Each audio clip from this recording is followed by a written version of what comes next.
Bienvenidos a la ponencia Tipos de cáncer relacionados con el BRCA, enmarcada dentro del 15º Congreso de Pacientes con Cáncer organizado por GEPAC. En esta jornada hablaremos sobre los diferentes tipos de cáncer relacionados con esta mutación en un gen. Contamos para ello con el doctor Alexandre Teulé Vega, Servicio de Oncología Médica y Unidad de Consejo Genético del Instituto Catalán de Oncología, ICO y VIDEL.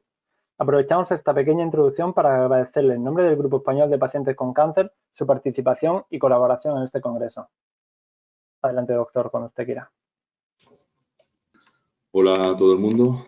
Vamos a empezar esta charla que la enfocaremos desde el punto de vista del cáncer hereditario y de la biología del cáncer y un poco de los mecanismos de acción del BRCA 1 y 2. Y a partir de aquí, pues, aprovechemos un poco para hablar de los tumores asociados al BRCA, pero también un poco de cómo podemos llegar a diagnosticar esos tumores y qué podemos hacer con ellos, incluso cómo podemos llegar a prevenirlos. Como introducción, obviamente, está claro, ¿no? El cáncer es muy frecuente y entre 1 de cada 3 mujeres y 2 de cada 3 hombres tendrán un cáncer a lo largo de la vida. Y el principal factor de riesgo del cáncer al final es la edad, ¿no? Cuanto más edad, más riesgo de desarrollar un cáncer. Y el cáncer en sí es una enfermedad genética, todos son genéticos. ¿De acuerdo? Siempre hay alguna alteración en algún gen, en la regulación del ciclo celular, en la reparación del DNA, que conduce a que alguna célula pierda el control y a crear una serie de características que le pueden llegar a dar que se desarrolle un cáncer. Y aunque sean todos los cánceres genéticos, no podemos decir que todos sean hereditarios. Y luego ahora explicaremos exactamente por qué, ¿no? Porque a pesar de que nosotros transmitimos a nuestra descendencia genes, no quiere decir que los genes que transmitamos estén alterados, ¿vale? No solo en algunos casos transmitimos genes alterados que dan un riesgo superior a desarrollar un cáncer. Porque al final el cáncer es una enfermedad propia, ¿no? Es un crecimiento excesivo y descontrolado de un grupo de células nuestras que lo que hacen es invadir tejidos que no tocarían, ¿no? Empiezan a crecer de forma descontrolada, invadir estructuras adyacentes, ¿no? Y pueden separarse y pueden dar lugar a metástasis, a invasiones de otros sitios. Y por desgracia es una de las enfermedades más frecuentes que tenemos en nuestros tiempos a día de hoy, después de las enfermedades cardiovasculares. Sabemos también que la incidencia ha aumentado en las últimas décadas, aunque afortunadamente la mortalidad en muchos casos está disminuyendo, básicamente debido a dos cosas. Uno, obviamente, a los tratamientos, que cada vez son más precisos y cada año tenemos avances terapéuticos destacables, pero también a que el diagnóstico precoz es cada vez más preciso, más personalizado y un poco mejor. Como decíamos, el hecho de que estas células proliferen y adquieran estas características, incluso puedan llegar a invadir órganos a distancia y por lo tanto dar metástasis, ¿no? Que es la parte ya más complicada de tratar del cáncer, tienen que pasar una serie de alteraciones en estas células propias que permitan que esto ocurra. Aquí es una diapositiva un poco compleja, simplemente he marcado algunas de ellas porque cuando hablamos de los BRCAs hablaremos de genes de reparación y por lo tanto hay que un poco enmarcar por qué aparecen estos tumores. Las células tumorales adquieren muchas características, ¿no? Entre ellas la capacidad de evadir el sistema inmune, la capacidad de replicarse de forma indefinida y adquirir inmortalidad, capacidad de invasión, como decíamos, y de hacer metástasis. Adquieren muchas veces, son debidas a alteraciones genéticas que causan una inestabilidad, ¿vale? Como pasa con los tumores asociados al BRCA. Son células que también adquieren propiedades que les impiden a la célula morirse, que es lo que suele pasar cuando una célula pierde el control, suele activarse mecanismos para que se autodestruya, por decirlo así, o para que sea destruida. Y todo ello hace que estas células pues, puedan pasar de normales a células tumorales. El cáncer es multifactorial, ¿vale? Es de una enfermedad genética, pero estos genes pueden dañarse por dos cosas. Una es porque ya realmente los heredemos alterados, ¿de acuerdo? Eso probablemente sería la predisposición hereditaria al cáncer, es decir, cuando nuestros padres o por lo que fuera en una de nuestras células iniciales tenemos una alteración genética en un gen que está interviniendo en uno de estos procesos claves para el desarrollo del cáncer, como suelen ser muchas veces genes supresores de tumores, ¿no? Que están implicados en la reparación de nuestro material genético, esto podría ser una causa de cáncer. Pero a veces los genes no los heredamos ya dañados, sino que los heredamos perfectamente y simplemente son factores ambientales los que hacen que se dañen. A veces el factor ambiental simplemente es la edad, ¿no? El irse replicando muchas veces estas células puede hacer que acumule alteraciones, pero también muchas veces carcinógenos como el alcohol, tabaco, asbesto, radiaciones ionizantes, ¿no? Y características propias que hace que estos genes que inicialmente estaban sanos, pues a causa de ser agredidos, por decirlo así, por factores tóxicos, pues acaben alterando y eso puede acabar desarrollando un cáncer, que sería lo que llamaríamos un cáncer esporádico, un cáncer en el cual no es tan importante el factor genético propio, sino que es más importante el factor externo ambiental que causa daños en estos genes. En general, esto es un modelo para cáncer de mama, que es algo de lo que hablaremos tanto en la charla de hoy. Consideramos el cáncer hereditario, donde hay una alteración genética heredada, que es la que nos da riesgo de desarrollar el cáncer, comprende alrededor del 5 o 10% de los casos. En este caso hablaríamos del cáncer de mama, pero en algunos de los tumores es parecido.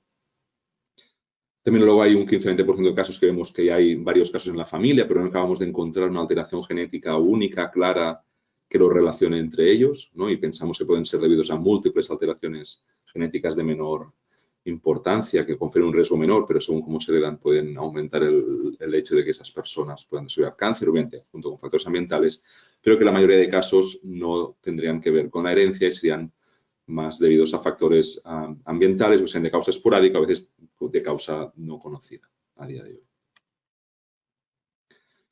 Si empezamos a mirar, por ejemplo, en este caso en el cáncer de mama, qué genes son los que están implicados en el cáncer de mama hereditario, vemos que aquí hemos comentado que hablaremos de BRCAs, pero que los BRCAs actualmente ya no están solos, ¿no? Hasta hace pocos años los BRCAs eran los únicos genes prácticamente que conocíamos responsables del cáncer de mama.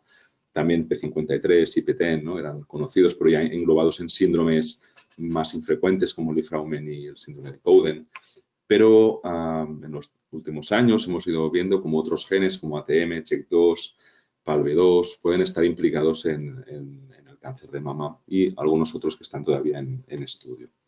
Luego, como decíamos, bueno, estos genes los englobaríamos dentro de la mayoría de ellos de genes de riesgo elevado, de acuerdo, que son los genes que están en la parte de arriba de esta gráfica.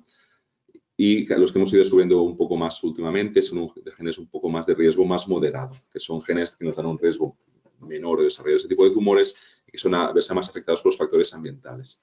Y luego hay una parte hereditaria, como decíamos, más familiar, que probablemente es debido a combinaciones de alteraciones genéticas que dan un riesgo bajito, pero que según cómo se combinen, pues este riesgo puede llegar incluso a ser moderado o incluso alto en determinadas personas o incluso en determinadas familias.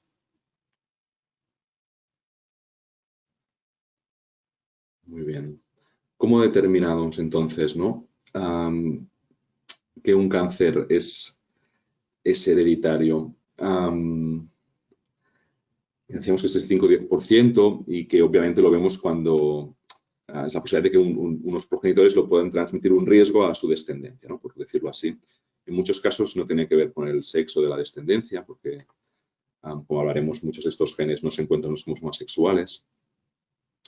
Pero la diferencia fundamental entre un cáncer esporádico y un cáncer hereditario, para que quede muy claro, obviamente ambos son alteraciones del DNA, que vemos que son estas, ¿no? Cadena, que es esta cadena doble hélice, ¿no? Que es una cadena de doble hélice que se enrolla, se supraenrolla en los cromosomas. En este DNA es donde tenemos los genes, están escritos en este DNA y están empaquetados en los cromosomas. Nosotros tenemos 23 pares de cromosomas en cada una de nuestras células, en los núcleos de las células. Y como decíamos, el cáncer esporádico no tiene por qué tener alteraciones heredadas en estos genes. Los genes pueden ser perfectamente normales y simplemente a base de exposición o por la edad, o por se dañan, ¿no? Con los años, por algún carcinógeno determinado, un determinado gen puede ser que se dañe. ¿De acuerdo? Nuevamente, pensamos que en las teorías más clásicas que como tenemos dos cromosomas, uno heredado del padre y otro de la madre, muchas veces estos genes pueden alterarse, pueden perderse en ambos cromosomas y esto provoca un déficit en la célula, en muchos de estos procesos claves para el mantenimiento de la funcionalidad normal de la célula y que esto acabe desarrollando un cáncer. Es decir, puede ser que nosotros tengamos nuestros genes perfectos, pero a base de exponernos a un tabaco, a otros tipos de carcinógenos o radiación, algunos de estos genes claves se dañen y esto nos llegue a dar un cáncer. Pero los genes que nosotros transmitiremos a la descendencia, que son los genes que tenemos dentro de las células germinales, que son los óvulos en las mujeres, los espermatozoides en los hombres, estos genes no se han dañado muchas veces por estos carcinógenos que han hecho daños locales, ¿no? Por ejemplo, los rayos ultravioletas en la piel, ¿no? Pero no han dañado nuestras células germinales con las cuales vamos a tener descendencia, por lo tanto, no vamos a transmitir ese cáncer. Sí que otras veces uno ya tiene estas alteraciones genéticas en todas sus células, las del pulmón, las de la piel y también germinales porque las he heredado y como inicialmente venimos de una única célula, que es la unión del óvulo espermatozoide, si ahí ya tenemos una alteración genética, como todas las otras células van a derivar de aquí, incluso con las células que vamos a tener hijos, no las precursoras de los óvulos y los espermatozoides, pues es fácil que esto pueda transmitirse a la descendencia, ¿vale? Entonces, sí que muchas veces no es suficiente para que una persona ya desarrolle cáncer simplemente formándose, sino que suele haber una alteración en una de las dos copias de cada uno de estos genes. Tenemos una copia en cada uno de los cromosomas, decíamos que éramos 23 pares de cromosomas, ¿no? Cada cromosoma viene de un progenitor distinto, tenemos dos, ¿no? Uno del padre y uno de la madre, que hacen las mismas funciones. Entonces, muchas veces necesita un segundo impacto para acabar desarrollándose el cáncer. Y esto en los BRCAs también sucederá así, por eso os comento todo este background, de acuerdo, toda esta información previa. El cáncer hereditario suele tener características generales que vale la pena destacar porque en muchos casos se cumplen, como es el caso del BRCA, ¿no? Vemos, como decíamos, eso, transmisión vertical, que también le podemos llamar herencia autosómica dominante, como en el caso de los BRCA, que vemos que en la familia hay varias generaciones afectas, ¿no? Que en la transmisión vertical el tumor se va repitiendo a abuelas, a abuelos, padres, madres, hijos, hijas. Suelen ser tumores que como ya la persona nace con una alteración genética ya producida, ¿no? Que ya la tiene, a veces es más fácil que el alelo, por decirlo así, sano pueda resultar dañado. Incluso a veces este mismo error en el alelo afecto induce a que el otro se dañe más adelante. Por lo tanto, podemos ver que los tumores aparecen a edades más tempranas de lo normal. Por ejemplo, en el cáncer de mama, en vez de aparecer a partir de los 50, pues a que aparezcan tumores a edades inferiores a 50 años, ¿no? Incluso a los 25, por decirlo así. Como esas alteraciones están en todas nuestras células, pueden aparecer tumores en más de un sitio. Tumores de la mama, tumores de ovario, tumores de páncreas. En aquellos órganos que tenemos dos, como es el caso del cáncer de las mamas, ¿no? Pues que aparezcan tumores en ambos lados, ¿no? Tanto en la derecha como en la izquierda. Muchas veces son tumores que son característicamente específicos, ¿no? Por ejemplo, en el BRCA1 el 80% de los casos se asocian a tumores triples negativos. O los tumores de ovario asociados a los BRCA suelen ser también de histología seroso o seroso papilar. Pero no todo el mundo que tiene una mutación genética tiene por qué desarrollar realmente un cáncer, aunque la tenga hereditaria, ¿no? Que haya heredado. Porque a pesar de que estos genes sean muy importantes para desarrollar un cáncer cuando ya los tenemos dañados, a veces no son suficientes. Hay factores ambientales y otros factores genéticos que pueden modular el efecto, ¿no? Y pueden evitar pues, que realmente el segundo alelo pueda resultar dañado o que las vías de reparación no resulten tan alteradas y, por lo tanto, que no se acabe desarrollando un cáncer aún teniendo esta alteración genética. Y todas estas premisas nos valen para los genes BRCA1 y BRCA2. ¿Existen tumores esporádicos con mutaciones en BRCA1 o BRCA2? Sí, existen. Normalmente lo que le damos más peso por el tema de que luego afecta a más miembros de la familia y tal es cuando estas mutaciones son hereditarias, ¿vale? A día de hoy cada vez más estudiamos los tumores con finalidades terapéuticas y a veces estudiando un tumor determinado encontramos que tiene una alteración en los BRCAs. Y ahí nos queda la duda de si esta alteración es solo del tumor o la persona ya la tiene en el resto de sus células. Y lo que pasa es que el tumor, como viene de estas células, también presenta esta alteración, ¿no? Y además esta alteración es lo que ha guiado principalmente al desarrollo del tumor. Pues muchas veces para poder comparar esto y para poder solucionar esta pregunta, pues habrá que hacer un estudio en sangre y ver en el resto de células del individuo, en las células de linfocitos, en la sangre periférica, si realmente esta mutación en los BRCAs también está, ¿vale?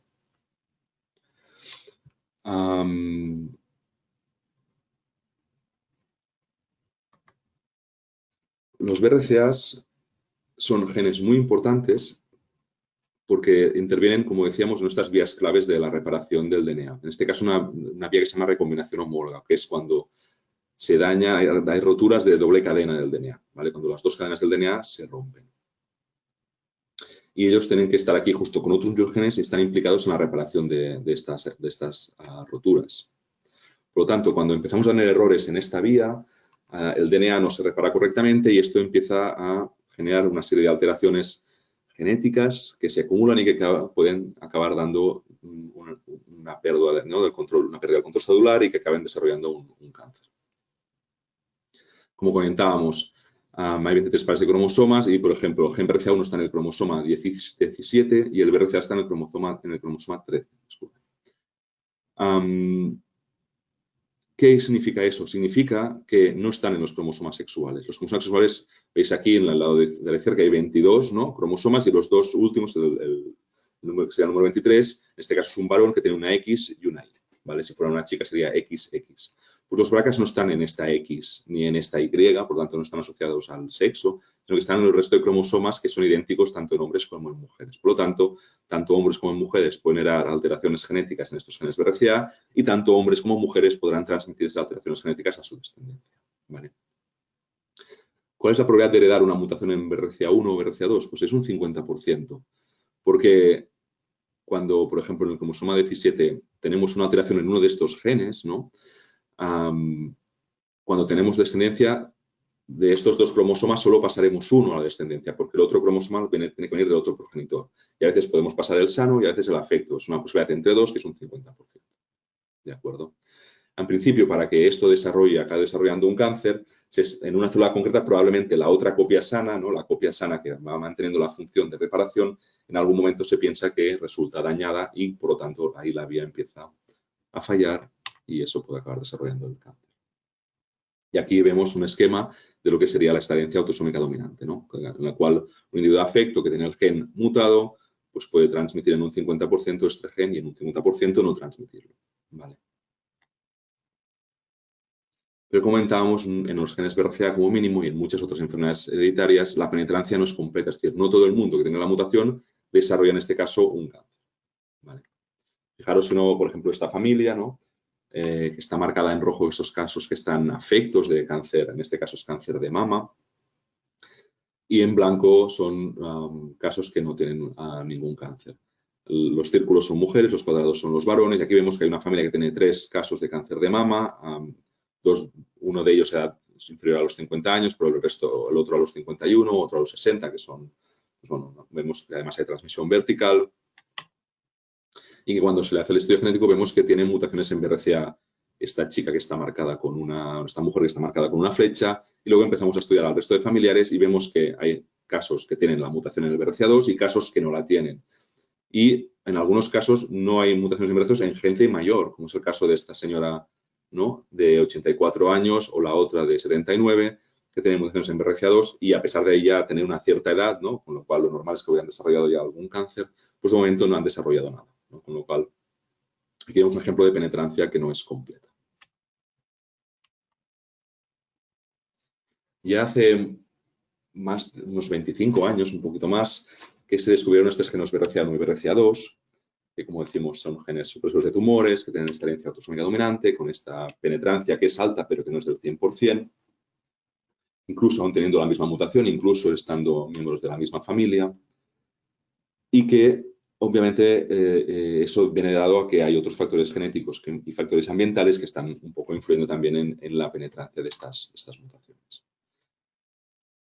Como decíamos, los genes BRCA son muy importantes en el síndrome de cáncer de mama hereditario, pero vemos que no solo el cáncer de mama, ¿no?, si vemos la primera fila, es lo más importante. Vemos que el riesgo está muy elevado, entre el 43 y el 5%, ¿no?, de desarrollar un cáncer de mama, que luego matizaremos entre BRCA1 y BRCA2 y también depende de las series que revisemos.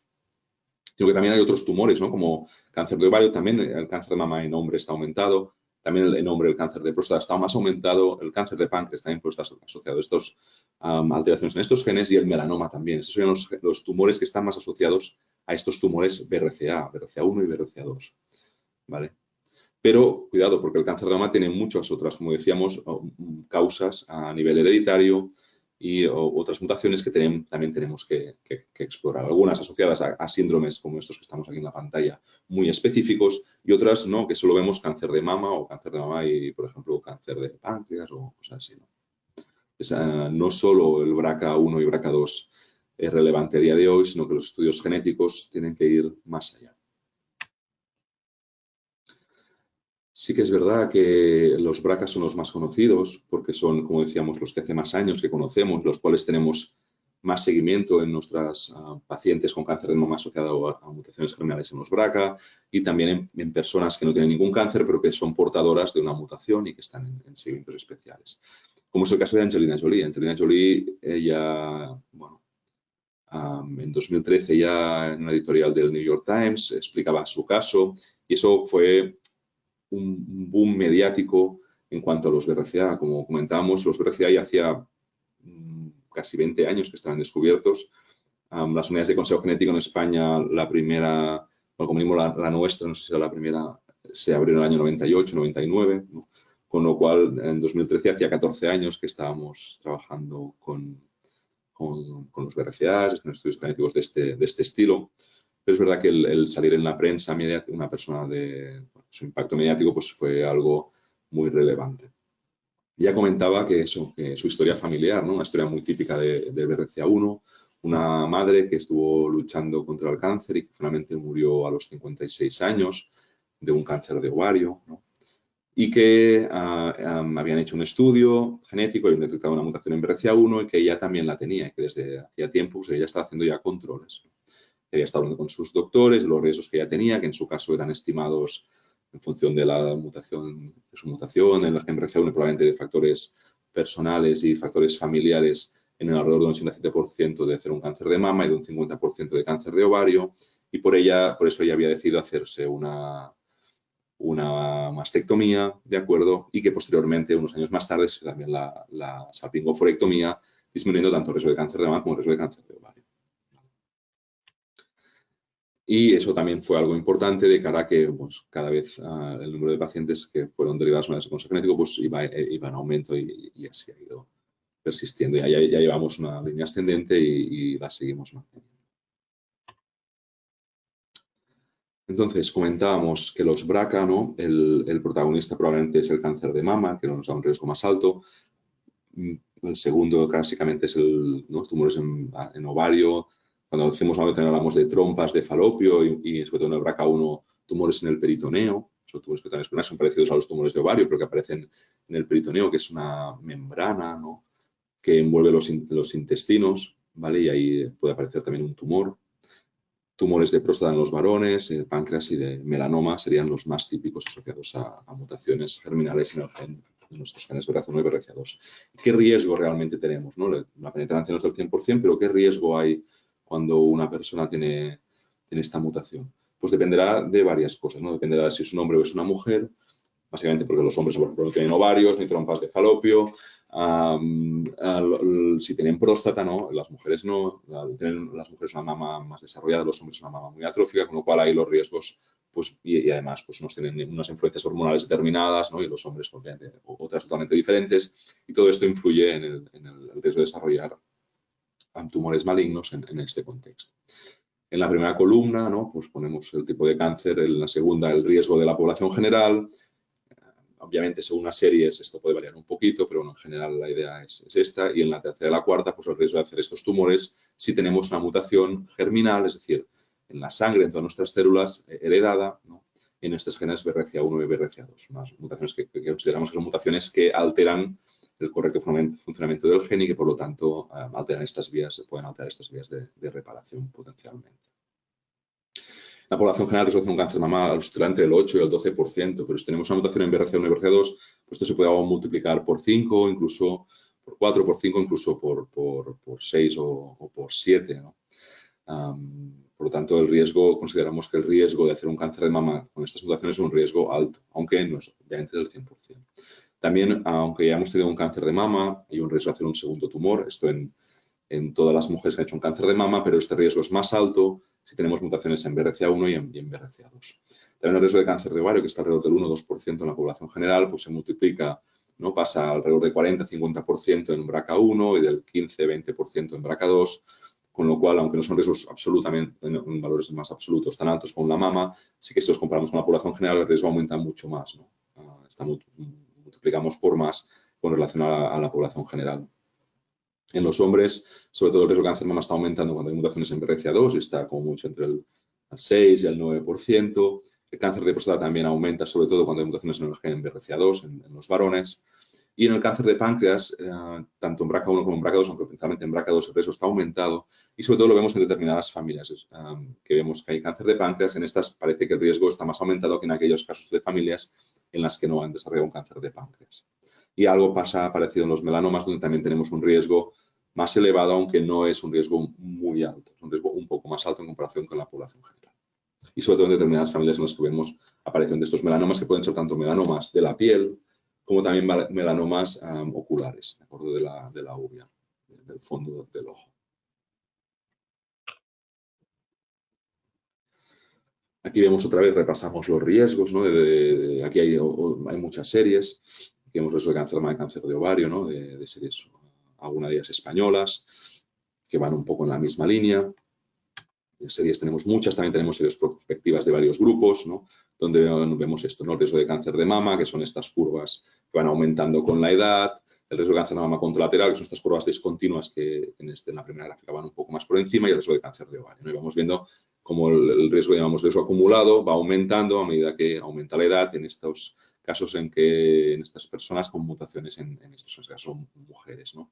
Y en BRCA2 vemos que los riesgos son un poquito más bajos para la mama y para el ovario, pero bueno, sobre todo para el ovario el riesgo es más diferente y sobre todo las edades en las que el riesgo aumenta, pues no son exactamente las mismas. No sé cómo en la mama a partir de los 25, sobre todo ya aumenta bastante el riesgo de cáncer de mama y el cáncer de ovario a partir de los 35, 40. En el BRCA2 pues los riesgos de cáncer de ovario se demoran un poquito más, incluso las mamas pueden empezar un poquito más tarde, aunque realmente los controles los empezamos también en este grupo a los 25 años en cuanto al cáncer de mama.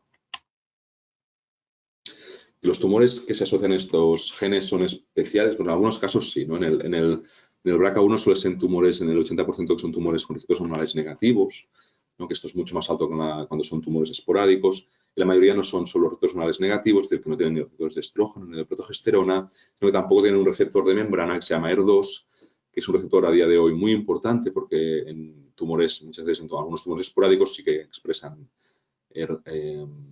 algunos también hereditarios en BRCA2 con expresar ER2 y esto les hace sensibles a un tratamiento específico que se llama Herceptin. Por tanto, raramente los tumores BRCA1 tendrán estos receptores ER2 en la membrana sobreexpresados y por lo tanto raramente recibirán Herceptin, ¿no? Pero sí que son tumores muy quimiosensibles y que de mayor grado y por lo tanto en muchos casos, aun siendo tumores pequeñitos, es fácil que puedan ir a quimioterapia. ¿Vale? Y responder bien. Los BRCA2 son más parecidos, ¿no? Nos pueden dar un poco un perfil más parecido a la población de tumores esporádicos, en lo que hay un poco de todo, ¿no? Tumores sobre todo con receptores hormonales positivos, también en algún caso receptores hormonales negativos, también en algunos casos de tumores con ER2 sobreexpresado, ¿vale? Y suelen tener un pronóstico más bien parecido a los tumores esporádicos. En cuanto al cáncer de ovario, la mayoría son tumores serosos de alto grado y la mayoría suelen tener un pronóstico mejor cuando son hereditarios que cuando son esporádicos, porque suelen ser más sensibles a los típicos tratamientos con platinos, que son la base del tratamiento de los tumores de ovario, y ya veremos que cada vez más hay tratamientos con inhibidores del PARP para tumores con déficits en la reparación secundaria a estos genes. Como decíamos, hay otras neoplasias como los peritoneales primarios, especialmente en estos tumores hay un riesgo de entre un 3 y un 4% de hacer un cáncer peritoneal primario. Incluso esto lo vemos en mujeres que se han operado ya de los ovarios y de las trompas, ¿no? Que también es un riesgo alto, y les queda un riesgo residual en el peritoneo que es difícil de controlar. Y sobre todo en el BRCA2, pues destacar eso, el cáncer de páncreas y en los melanomas como algo a tener en cuenta en cuanto al seguimiento de estos pacientes cuando son portadores. Y los tumores de próstata asociados a BRCA2 sí que vemos que suelen ser tumores también más agresivos, de edades de inicio más precoz, de mayor grado y que suelen tener un pronóstico a veces peor que los tumores esporádicos de la próstata. Por lo tanto, es importante hacer un control de la próstata si uno tiene una mutación en estos genes. Aunque el control de la próstata es muy controvertido por el tema de los PSA y tal, probablemente el único grupo en el que tiene todavía un sentido hacer el cribado con el PSA sean estos casos que hay unas mutaciones hereditarias de riesgo más elevado de desarrollar estos tumores. Comentábamos, ¿no? Cada vez hay tratamientos, algunas quimios son más sensibles cuando uno tiene un déficit en estos, ¿no? Tiene unas mutaciones en estos genes BRCA y cada vez más, y desde hace ya varios años, se están desarrollando tratamientos con unos fármacos inhibidores del PARP que lo que hacen es alterar o inhibir otras vías de reparación que muchas veces estos tumores que son deficientes en la vía de la recombinación homóloga, como estos tumores secundarios al BRCA, utilizan para no morirse, ¿no? Para no reparar los daños, pero poder seguir sobreviviendo utilizando otras vías de reparación alternativas. Entonces, lo que intentan estos fármacos es eliminar esta vía de reparación alternativa de tal forma que la célula tumoral, que es deficiente propiamente en la otra vía de reparación, pues no pueda repararse y se destruya, mientras que las células normales que solo tienen parcialmente alterada esta vía, porque tienen una copia del BRCA afecta, pero la otra es normal en principio, pues no tendría que verse alteradas por estos medios del PARP, aunque obviamente su toxicidad también tiene.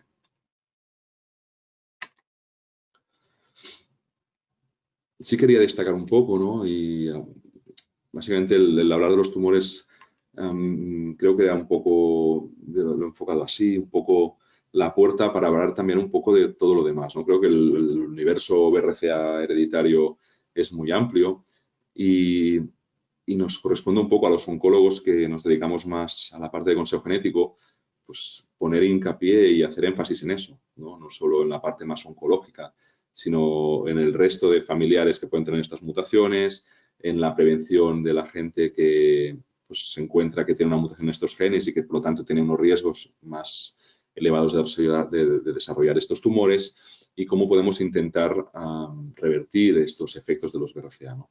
A día de hoy, básicamente lo basamos en cirugías reductoras de riesgo, como son la mastectomía profiláctica y la salpingofrectomía profiláctica para reducir de forma radical los riesgos tanto de cáncer de mama como de cáncer de ovario, pero obviamente son cirugías con una importante, ¿no? Efectos secundarios, por decirlo así, ¿no? O secuelas, por decirlo así, ¿no? La mastectomía pues implica una cirugía agresiva, una recuperación más larga, a veces unos resultados estéticos más o menos óptimos, a veces mejor, a veces peor, con una tasa de complicaciones muy despreciable. Las oforectomías, en muchas ocasiones tenemos que hacer las sanidades todavía premenopáusicas, pues son causantes de menopausia precoz, con lo que se conlleva también a nivel de calidad de vida y de alteraciones hormonales. Por lo tanto, son decisiones muy a decidir en las unidades de consejo genético y en función de cada caso. También en chicas que han tenido un cáncer previo, pues tienen más matices, las que son sanas. Y todo esto son pues, opciones a discutir, ¿no? La otra alternativa es básicamente hacer un seguimiento intensivo, que suele, pues, en la mama sobre todo con resonancias y mamografías y a veces ecografías, ¿no? También a veces ecografías a nivel de ovario, aunque de una autoridad bastante poco efectiva. Y bueno, estas diferentes maniobras pues tienen sus impactos, ¿no? Y sobre todo pues un buen apoyo desde el consejo genético, tanto en cuanto a los screenings como al apoyo psicológico en muchos casos en estos, ¿no? de estas personas y que tengan un entorno en el que puedan sentirse pues que bien informadas y bien seguidas.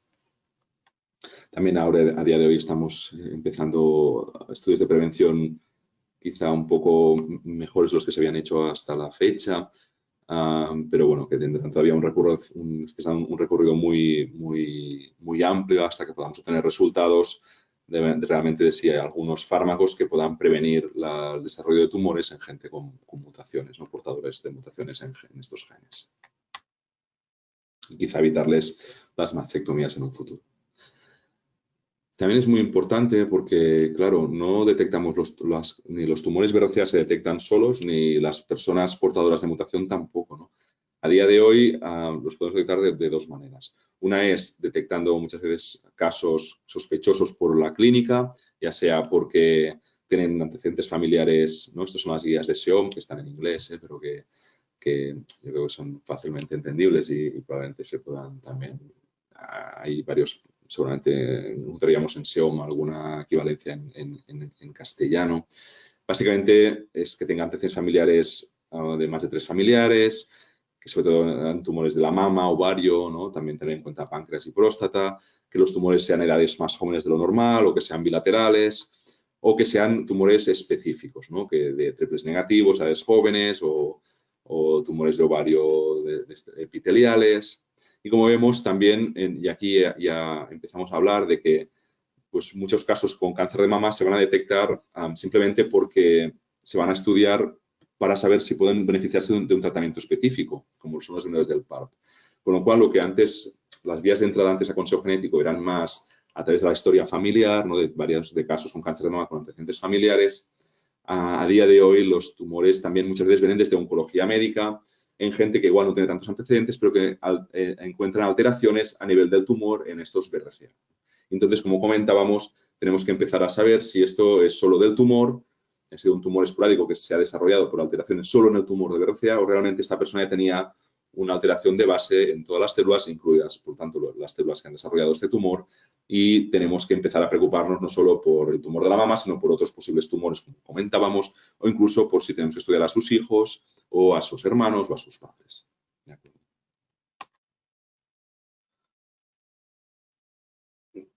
También es importante destacar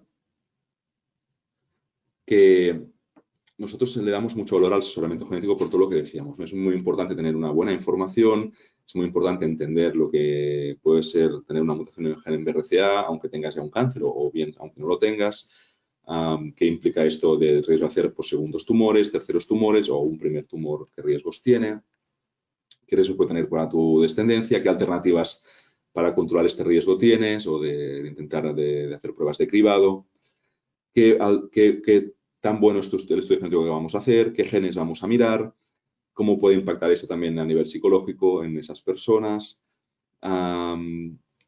y qué resultados vamos a obtener, si serán resultados definitivos, si serán resultados poco informativos. Todo esto es importante que lo discuta alguien formado en este campo, que a día de hoy son asesores genéticos, que son, a día de hoy no tenemos una carrera específica de asesoramiento genético, una genética clínica en España, que son profesionales de otros ámbitos que han hecho formaciones específicas para poder desarrollar pues, este papel, este trabajo que consideramos fundamental.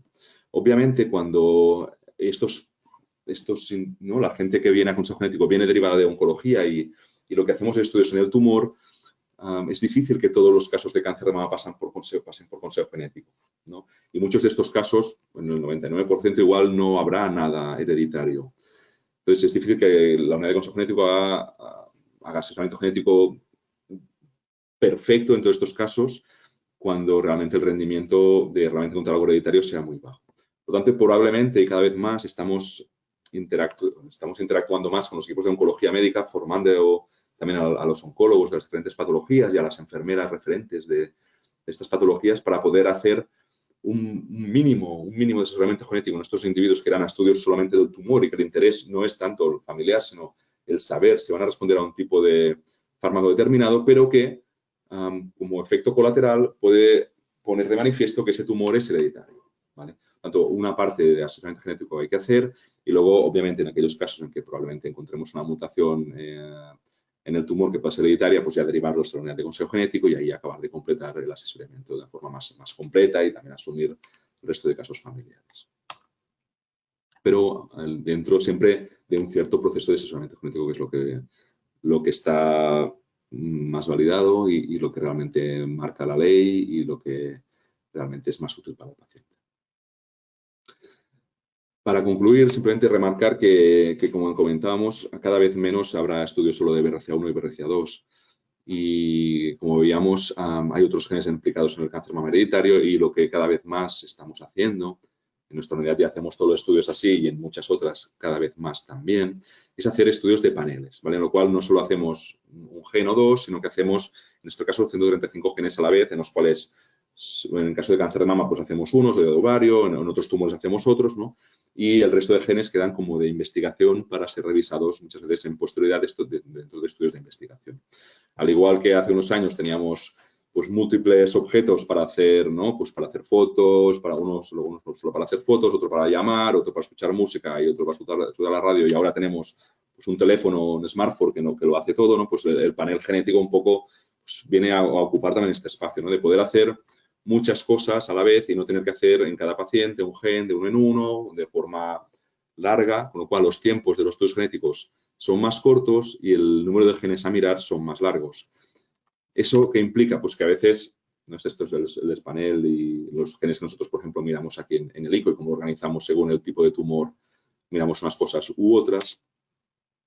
Pero también esto implica pues, que el asesoramiento genético sea más complejo, ¿no? Ya no solo hablamos de los BRCA, los riesgos asociados a BRCA, sino que tendríamos que hacer otra sesión explicando los riesgos de PALB2, de ATM, de CHEK2, de P53, etcétera, etcétera, en función de RAD51, cuando hacemos en ovarios, ¿no? Y que probablemente en implicaciones de la mama, 51C, 51D. Es decir, el número de genes va aumentando, la complejidad de la información también aumenta y, bueno, cada vez más es por eso más importante el tener un buen equipo detrás que nos ayude a comprender toda esta información.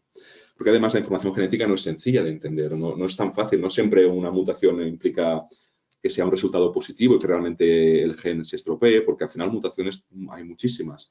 Muchas de estas mutaciones lo único que hacen es dar variabilidad a nuestra especie, con lo cual no son malas, son simplemente sinónimos, ¿no? Y a veces distinguir lo que es una mutación realmente diríamos mala, que altera la función del gen y por lo tanto la proteína que se tiene que hacer, que es la que hace la función, no se produce de forma correcta, y una que puede dar una proteína diferente pero sí funcionante, pues a veces es difícil de matizar y de llegar a tener toda esta información, ¿no? Por lo tanto, es importante discutir pues, cuando un resultado sea realmente positivo, cuando sea un resultado que igual no encontramos una mutación, pero tampoco nos explica una historia familiar muy florida, a veces le podemos llevar incluso parcialmente informativo, ¿no? O un resultado verdadero positivo, cuando ya tenemos un individuo afecto que tiene la mutación y miramos a sus familiares y sí tienen la mutación, es un verdadero positivo, o un verdadero negativo cuando pues, en una familia sabemos que ese cáncer es debido a esa mutación determinada a nivel hereditario y otro familiar no la tiene, ¿no? Y ahí los podemos sacar de ese acceso de riesgo. Pero como decíamos, también no es infrecuente encontrar variantes, mutaciones que ni nosotros ni nadie conoce realmente su significado, ¿no? Entonces, ahí matizar hasta qué punto pueden tener relación o no y cómo eso lo explicamos y la gente lo entiende, pues bueno, requiere pues, de un tiempo, ¿de acuerdo? De un tiempo y de múltiples explicaciones. Y muchas veces requiere que nosotros, entre las primeras visitas en las cuales recibimos a estos pacientes, a algunos afectos, a algunos sanos, a los unidades de consejo genético, recogemos esta historia familiar, esta historia personal, el tipo de tumor, miramos si tiene una indicación de estudio genético o no, se hace el estudio genético, el laboratorio analiza todos estos 135 genes, en profundidad los más asociados a las alteraciones, va discerniendo aquellas alteraciones que pueden ser malas de las que son normales o sinónimos de la normalidad. Y todo esto pues, requiere muchas veces no solo de venir a hacer el estudio y dar un resultado, como sería cuando miramos la glucosa en una analítica general, sino que requiere de un trabajo muy intenso, de varias reuniones, de discusiones, de interpretación de los resultados, de ponerlos en el contexto de esta familia, ¿no? De nuestros propios comités, que no solo son propios aquí en el ICO con nosotros en la unidad, sino que además son compartidos con el laboratorio, ya que el laboratorio es el que hace el estudio genético, ¿no? Y los tenemos aquí al lado, los podemos ver. Ahora, igual, por el COVID hacemos más telemático, ¿no? Pero bueno, antes pues, nos reuníamos pues, todo este grupo de gente. Además, somos 3 chicos, con lo cual ampliábamos a 3 chicos. Luego, además, hemos hecho una red a nivel catalán y, por lo tanto, muchos resultados complejos. Pues aquí hay gente de Vall d'Hebron, del Partaulí, del Hospital de Sant Pau, de prácticamente todos los hospitales de Cataluña que se dedican al consejo genético, y ahí discutimos también pues, muchas de las alteraciones que encontramos, de nuestras familias, ¿no? De cómo manejar a nuestros pacientes y, por lo tanto, la complejidad es mucho más alta, ¿no? ¿Por qué? Pues para poder dar una información lo mejor posible al final a nuestros pacientes, a nuestras familias que vienen a hacer el estudio genético, porque al final lo que pensamos es que esto, un paciente informado es un paciente con poder y que la única manera que tenemos a veces de controlar estos riesgos aumentados y que ¿no? Que las familias han heredado, pues como mínimo es tener muy buena información y poder a veces discutir en 1, 2, 3, 4 sesiones. Muchas veces son familias y personas que vienen a seguimiento de la unidad, pues en cada momento discutir lo que pensamos que puede ser mejor, peor, incluso ir actualizando estos estudios un poco sobre la marcha. Y un poco eso es lo que quería comentar. Quería comentar los tumores BRCA, pero lo quería comentar de una manera transversal, ¿no? Empezando no solo los tumores BRCA, sino los BRCA en general, los BRCA a nivel hereditario y lo que implica tanto para estos tumores, ¿no? Como para la gente que es portadora de estas mutaciones y para los equipos pues, que estamos dando apoyo pues, a estas personas. Y con eso, pues nada, simplemente agradecer la invitación a GEPAC y cualquier cosa, pues pueden contactar conmigo y saludarles y que espero que vaya muy bien todo el congreso.